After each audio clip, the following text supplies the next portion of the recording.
तो दोस्तों, भारतीय वैज्ञानिकों ने एक बार फिर से अपनी क्षमताओं को दुनिया के सामने प्रदर्शित किया है और यह बात साबित कर दी है कि तकनीक के मामले में भारत भी किसी देश से पीछे नहीं है। दरअसल आप सभी को पता है कि आजकल दुनिया भर में एडवांस फाइटर जेट बनाने की होड़ लगी हुई है और हर एक देश के पास एक से एक फीचर वाला फाइटर जेट है और इसी होड़ के अंदर भारतीय वैज्ञानिक भी भारत के स्वदेशी फाइटर जेटों को एक ऐसी तकनीक प्रदान करने जा रहे हैं जिससे भारत के जो स्वदेशी फाइटर जेट हैं वो दुश्मन देश की नजरों से गायब हो जाएंगे। जी हां, आप सभी ने सही सुना, भारत के फाइटर जेट दुश्मन देश की नजरों से गायब हो जाएंगे। दरअसल अभी तक होता क्या है कि जैसे ही भारत या फिर किसी अन्य देश के फाइटर जेट किसी दुश्मन देश की टेरिटरी के अंदर घुसते हैं तो वहां पर जो रडारें डिप्लॉय होती हैं वो इन पर रेडियो वेव्स की बौछार कर देती हैं, यानी रेडियो तरंगों के माध्यम से इन फाइटर जेटों को ट्रैक किया जाता है और जैसे ही रेडियो तरंगें इन फाइटर जेटों से टकराकर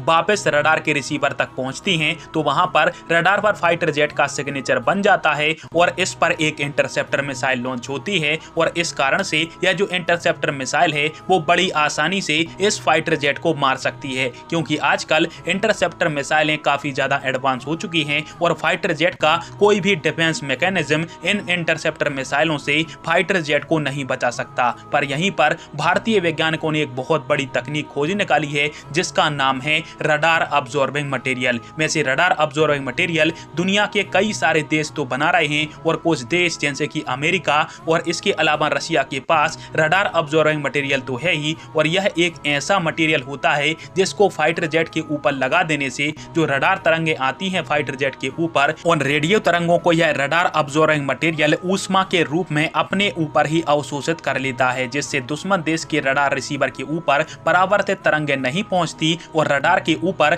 भारतीय फाइटर जेटों का सिग्नेचर नहीं बनता, जिससे रडार के माध्यम से फाइटर जेट को पकड़ा ही नहीं जा पाएगा और इसी कारण से भारत के जो फाइटर जेट हैं वो दुश्मन देश की नजरों से गायब हो जाएंगे और जब भारत का फाइटर जेट रडार पर दिखेगा नहीं तो उस पर इंटरसेप्टर मिसाइल दागी ही नहीं जा सकती, जिसके कारण से भारतीय फाइटर जेटों को मार पाना लगभग असंभव काम हो जाएगा। और इसी तकनीक के चलते आने वाले 10 सालों के अंदर हर एक देश अपने फाइटर जेट के ऊपर रडार अब्जॉर्बिंग मटेरियल का यूज करेगा और भारत भी अपने सुखोई 30 MKI, रफाल, इसके अलावा तेजस MK1, तेजस MK2 और अमका के ऊपर इसी मटेरियल का यूज करने वाला है। फिलहाल में भारतीय वैज्ञानिकों की इस मेहनत के ऊपर आप सभी की क्या राय है और क्या भारत को इस मटेरियल को जल्दी से जल्दी बनाना चाहिए? कमेंट बॉक्स में फिर आप दीजिएगा। वीडियो देखने के लिए धन्यवाद। जय हिंद, वंदे मातरम।